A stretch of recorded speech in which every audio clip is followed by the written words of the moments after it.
The sunlight bounced off dozens of polished luxury vehicles as Mark Pearson pushed open the glass doors of elite automobiles. The dealership's showroom was a cathedral to wealthier, marble floors, crystal chandeliers, and cars worth more than most homes arranged like sculptures on rotating platforms. Mark, with his soft Canadian accent and unassuming demeanor, looked distinctly out of place. His worn jeans, simple flannel shirt, and scuffed boots contrasted sharply with the Italian suits and designer watches adorning the salespeople. He'd driven across the border for this specific dealership, though no one would have guessed the reason from his appearance. As he approached a sleek Aston Martin, eyes widening with genuine appreciation, Brad Wilson spotted him from across the floor. Brad, the dealership's top salesman 3 years running, immediately sized Mark up as tourist, time waster, definitely not commission material. With a practiced smile that didn't reach his eyes, Brad intercepted Mark before he could leave. Fingerprints on the merchandise. "Can I help you find something?" Brad asked, his tone suggesting he doubted Mark could afford even the floor mats. "Just browsing," Mark replied politely. "Beautiful machines you have here." Brad nodded curtly, already, scanning the entrance for more promising customers. "Well, let me know if you have any questions." Mark's eyes settled on the showroom centerpiece, a limited edition Lamborghini Aventador in a custom midnight blue. "Actually, what can you tell me about this one?" Brad suppressed a chuckle. "The car cost over $500,000. That's the Aventador SVJ. 0 to 60 in 2.8 seconds. Only 20 with this color scheme in North America." "It's exactly what I've been looking for," Mark said, his voice soft but certain. "What's your best price?" Brad's polite veneer slipped slightly as he looked Mark up and down again. The flannel shirt had a small tear near the elbow. The boots were practical, not fashionable. This guy probably drove a 10-year-old pickup truck. "Yeah, buddy," Brad said with a smirk that his colleagues would recognize as his time-waster expression. "This one's not in your budget. Maybe check out the used section down the street. They've got some nice sedans that might be more appropriate." Mark's expression remained pleasant, betraying none of the thoughts running through his mind. He'd encountered this type before. People who mistook humility for poverty and politeness for weakness. "I'd still like to know more about it," Mark persisted. "What about the interior options? I notice this one has the carbon fiber package." Brad shifted his weight, annoyance flickering across his face. The showroom was filling with weekend customers, and he was stuck babysitting this nobody. "Look," Brad said, dropping all pretense of service, "this package starts at $570,000. The waiting list is 8 months long. We have serious buyers who've been waiting to see it." "I understand," Mark nodded, "but I'm prepared to pay cash today if it's the right fit." Brad's laugh was sharp and dismissive. "Cash? Right. Look, I've got actual appointments with real clients. Jason over there can help you if you want to look at something more reasonable." He gestured toward a junior salesman handling the entry-level models. Mark remained unmoved. "I prefer to work with you, if you don't mind. Could we start the paperwork for a test drive?" Brad's patience evaporated. "Listen, pal. I've been doing this for 15 years. I know a real buyer when I see one. You're wasting my time." A few nearby customers glanced over, uncomfortable with Brad's rising voice. A woman in designer sunglasses raised an eyebrow, whispering something to her husband. "I assure you," Mark said, his voice still level, "I'm quite serious about purchasing. This vehicle today? In those clothes? With that accent?" Brad scoffed. "What are you, some maple syrup farmer who struck oil? This isn't Canada, where you can just mosey in and test drive whatever catches your eye." Mark straightened slightly, his politeness unwavering but now tinged with something firmer. "I don't recall mentioning I was Canadian." Brad rolled his eyes. "It's obvious from how you talk. Look, there's a Toyota dealership 10 minutes from here. I'm sure they'd be happy to show you a nice Camry." Mark's eyes, previously warm, cooled several degrees. Are you always this rude to potential customers?" Brad's face flushed, not with embarrassment but indignation. Who did this guy think he was? "Hey, Richard," Brad called across the showroom. "Got a minute?" Richard Palmer, the dealership manager, excused himself from a conversation with a wealthy couple and strode over. At 52, Richard looked every inch the luxury car salesman, teased to silver hair, perfectly styled, suit tailored. To hide his growing midsection, Rolex prominently displayed. "What's up, Brad?" he asked, barely acknowledging Mark. "This gentleman," Brad emphasized the word with obvious sarcasm, "wants to test drive the Aventador. Says he's buying today. Cash." Richard's eyes flicked over Mark, making the same calculations Brad had. His smile was thin and practiced. "I see. Sir, I'm Richard Palmer, the sales manager. While we appreciate your interest, the vehicle you're looking at requires pre-qualification." "Pre-qualification?" Mark asked. "Yes," Richard nodded, warming to the lie. "For insurance purposes. Our policy requires proof of ability to purchase before test drives of our ultra-luxury vehicles.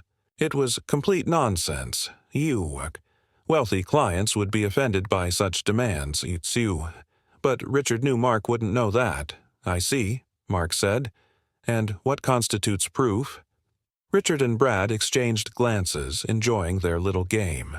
"Bank statements, investment portfolios. Or we could run a credit check, though that rarely tells the whole story for our typical clients." Two other salespeople had drifted closer, sensing entertainment. A small audience of customers pretended not to listen. "Would a wire transfer of 100,000 as a deposit suffice?" Mark asked. Richard's smile hardened. "Sir, I don't think you understand. This isn't about making a token gesture. Perhaps we can show you something more accessible." Mark's patience was visibly thinning. "I'd like to speak with the owner." Brad laughed outright. "The owner doesn't deal with showroom issues." Richard placed a firm hand on Mark's shoulder. "I think we're done here. Please don't make me call security." Mark shrugged off the hand, pulled out his phone, and held Richard's gaze. "All right, then. I guess I should call the owner." "Be my guest," Richard scoffed, crossing his arms. "I'm sure Mr. Reynolds would love to be bothered on his yacht about a walk-in with delusions of grandeur." Brad snickered. "Maybe he'll send his private jet to pick you up." Mark calmly scrolled through his contacts, utterly unflustered by their mockery. The growing audience of salespeople and customers created an uncomfortable energy in the showroom. Something about Mark's confidence was beginning to plant seeds of doubt. "You know," Mark said conversationally as he found the contact he wanted, "I've visited 38 of my dealerships across North America this year. This is the first where I've been treated like this." There was a beat of silence. Brad's smirk faltered slightly. "Your dealerships?" Richard repeated, his voice losing some of its certainty. Mark held up one finger as he made the call, putting it on speaker. After 2 rings, a woman answered. "Executive office." "Hi, Susan, it's Mark." The voice immediately warmed. "Mr. Pearson, I wasn't expecting your call today. How's the tour going?" "Interesting," Mark replied, maintaining eye contact with Richard, whose complexion had gone distinctly ashen. "I'm at the Austin location now. Could you please email me the performance reports for the last quarter? Also, the staff directory." "Of course, sir. Right away. Will there be anything else?" "That's all for now. Thank you." As Mark ended the call, the showroom had fallen completely silent. One of the junior salesmen in the back whispered to another, "Holy shit, that's Mark Pearson." Richard's expression had transformed from smug to horrified as recognition dawned. The executive jet. The acquisition of Reynolds' luxury auto group. Last year. The Canadian billionaire who preferred to remain out of the spotlight. Brad, slower on the uptake, still looked confused. "I don't understand." "Who?" "Mark Pearson," Richard whispered, his voice strangled. "Reynolds sold the company to Pearson Global last December." Mark slipped his phone back into his pocket and smiled pleasantly. "Actually, I don't need to call. I am the owner." The showroom froze in a tableau of shock. Richard's mouth opened and closed like a stranded fish, while Brad stood paralyzed, processing what he'd just heard. Even the customers seemed to understand the gravity of the moment, their expressions ranging from surprise to barely concealed delight at the unfolding drama. "Mr. Pearson," Richard finally managed, his voice cracking slightly, "We had no idea you were coming today." "Clearly," Mark replied, his Canadian politeness still intact but now carrying the unmistakable weight of authority. That was rather the point of these unannounced visits. Brad, finally grasping the situation, attempted damage control. "Sir, if there was any misunderstanding—" "There was no misunderstanding." Mark cut him off, his voice level but firm. "You called me a maple syrup farmer. You suggested I couldn't afford the floor mats. You directed me to Toyota." He tilted his head slightly. "Did I misunderstand any of that?" The gathered employees shifted uncomfortably. A few customers had taken seats in the waiting area, abandoning any pretense of not watching the spectacle. Richard stepped forward, physically positioning himself between Mark and Brad. "Mr. Pearson, I take full responsibility for this unfortunate incident. Brad is one of our top salespeople, and I'm sure he meant no disrespect." "Is that right?" Mark asked, turning his attention back to Brad. "No disrespect intended?" Brad's face had drained of color, his earlier arrogance replaced by naked fear. "Sir, I was just trying to qualify the customer. Standard procedure." "By insulting them?" Mark raised an eyebrow. "Is that the standard procedure here?" A woman who had been browsing nearby stepped forward unexpectedly. "They did the same thing to me last month," she offered, "until they saw my husband's name on the credit card application." Mark nodded thoughtfully. "Thank you for sharing that." He turned back to Richard. "So this isn't an isolated incident?" Richard shot a venomous glance at the woman, who didn't flinch. "Mr. Pearson, in a high-end establishment like this, we have to make certain judgments."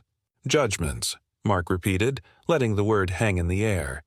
The tension was broken by the arrival of a young woman in a smart business suit, rushing in from the back offices with a tablet in hand.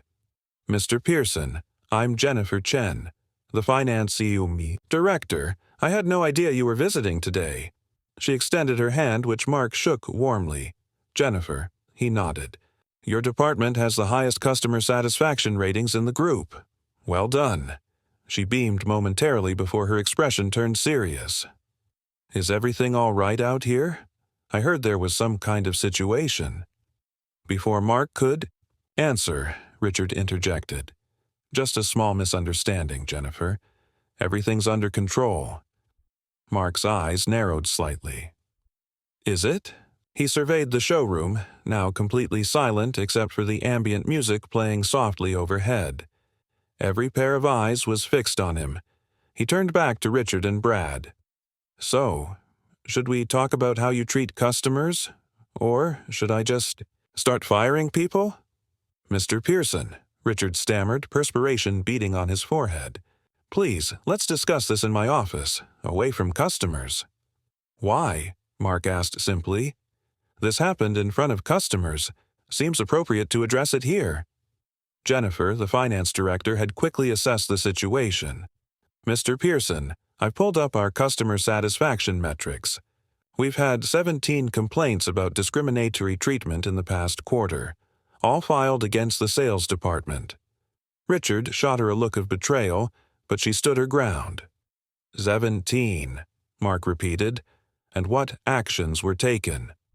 Jennifer glanced at Richard before answering. "None that I'm aware of, sir." Brad, desperate to save himself, suddenly found his voice. "Mr. Pearson, with all due respect, this business isn't like others. We deal with a certain clientele. We have to be selective."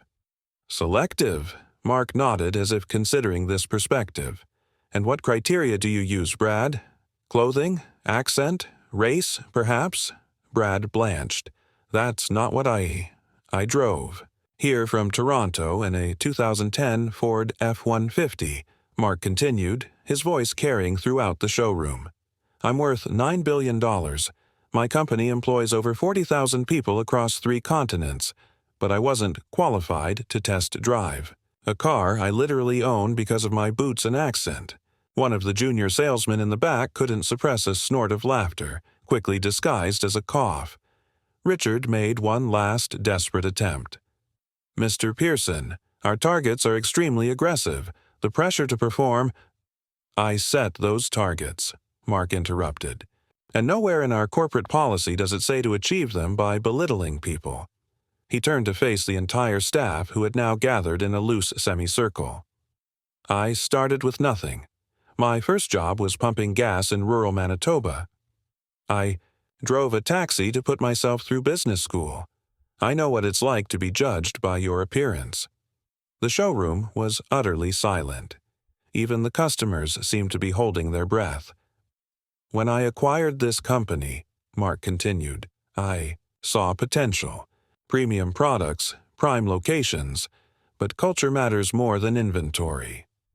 He fixed his gaze on Richard and Brad. Arrogance and elitism aren't luxury, they're just bad business. Richard, seeing his career disintegrating, made a final plea. Sir, we can fix this. New training programs, sensitivity workshops.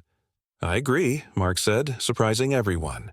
This dealership needs new training, new processes, new everything. He paused, letting the moment stretch. And new leadership. Brad stepped forward, suddenly bold with desperation. You can't just fire us over one misunderstanding. We have rights. Mark's expression hardened just slightly. Actually, I can. But more importantly, I should. This isn't about my hurt feelings, Brad. It's about a systemic problem. That's costing this business customers and damaging our reputation. He turned to Jennifer. How many potential sales do you estimate we've lost due to this behavior? She consulted her tablet.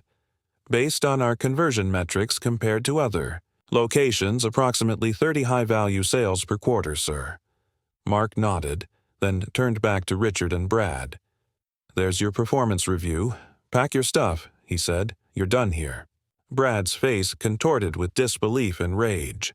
This is ridiculous. You can't just— I believe he can, Jennifer interjected, her voice steady.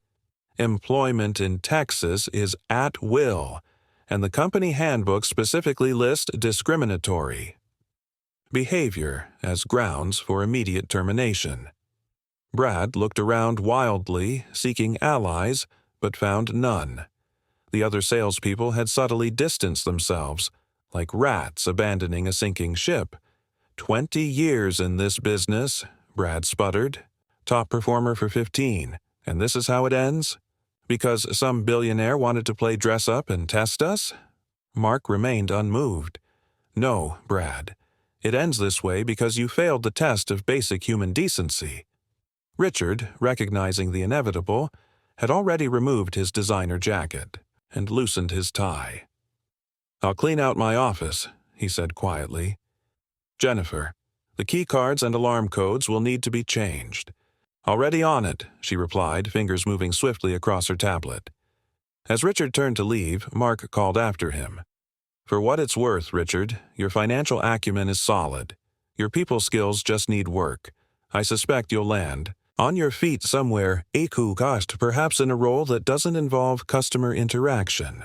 It was a small mercy, but Richard nodded gratefully before disappearing down the hallway to the management offices. Brad, however, wasn't going quietly. You'll regret this, he hissed, his voice shaking with humiliation. I've got a client list. Worth millions. They'll follow me wherever I go. Jennifer raised an eyebrow. Actually, Brad, your client list belongs to Elite Automobiles per your employment contract. Taking it would constitute theft of proprietary information. A security guard had materialized near the showroom entrance, summoned by one of the administrative staff who'd sensed trouble brewing. Don't make this worse for yourself, Mark advised quietly. Brad looked from Mark to the security guard, his shoulders finally slumping in defeat. Without another word, he stormed toward the employee area, knocking over a display of branded merchandise on his way. The showroom remained silent for a moment before erupting into hushed conversation. The customers who had witnessed the entire drama were whispering excitedly, some openly recording with their phones. Mark turned to the remaining staff who regarded him with a mixture of awe and apprehension. "I think we need some new leadership here," he announced, his gaze settling on Jennifer. "Jennifer," Mark said, "you've got the highest customer satisfaction scores and the lowest employee turnover in your department. How would you feel about taking over as interim general manager while we find permanent replacements?" Jennifer blinked in surprise. "I'd be honored, Mr. Pearson, but I should mention I've never run a showroom before." "But you understand what matters," Mark replied. "Numbers are important, but people come first." He addressed the remaining staff. "Anyone who shares that philosophy will thrive here. Anyone who doesn't should update their resume." The message was received with solemn nods. The remaining salespeople exchanged glances, some worried, others relieved that a toxic environment might finally change. "Now," Mark said, turning back to the Lamborghini that had started it all, "I believe I was interested in a test drive." A young salesman named Miguel stepped forward tentatively. "I'd be happy to help you with that, Mr. Pearson." As they walked toward the vehicle, Miguel handled the keys with reverence. "I should mention, sir, that we have a new color option coming next month. A deep emerald that might suit your taste better than this blue." Mark smiled. "You've been paying attention. Green is my favorite color." "I remember reading that in your profile when the acquisition was announced," Miguel admitted. "I try to know a bit about all our potential customers." 20 minutes later, Mark returned from the test drive, the Lamborghini purring beneath him as he pulled back into the showroom. Jennifer had already begun reorganizing the staff, her natural leadership emerging as she calmly issued directives. "I'll take it," Mark announced as he stepped out of the car. "And I think Elite Automobiles is in good hands." As he completed the paperwork, the fastest and smoothest transaction in the dealership's history. Staff members were already removing Richard's name from the manager's office door. "Will you be visiting our other locations, Mr. Pearson?" Jennifer asked as she handed him the keys to his new car. "Eventually," he replied, "though I suspect word will travel fast after today." Mark scanned the showroom one last time before sliding into the driver's seat of his new Lamborghini. The atmosphere had already changed. Salespeople were engaging respectfully with all customers, regardless of appearance. As he started the engine, Mark caught Jennifer's eye and smiled. "Funny, I came in looking for a car. Turns out I just needed to take out the trash first."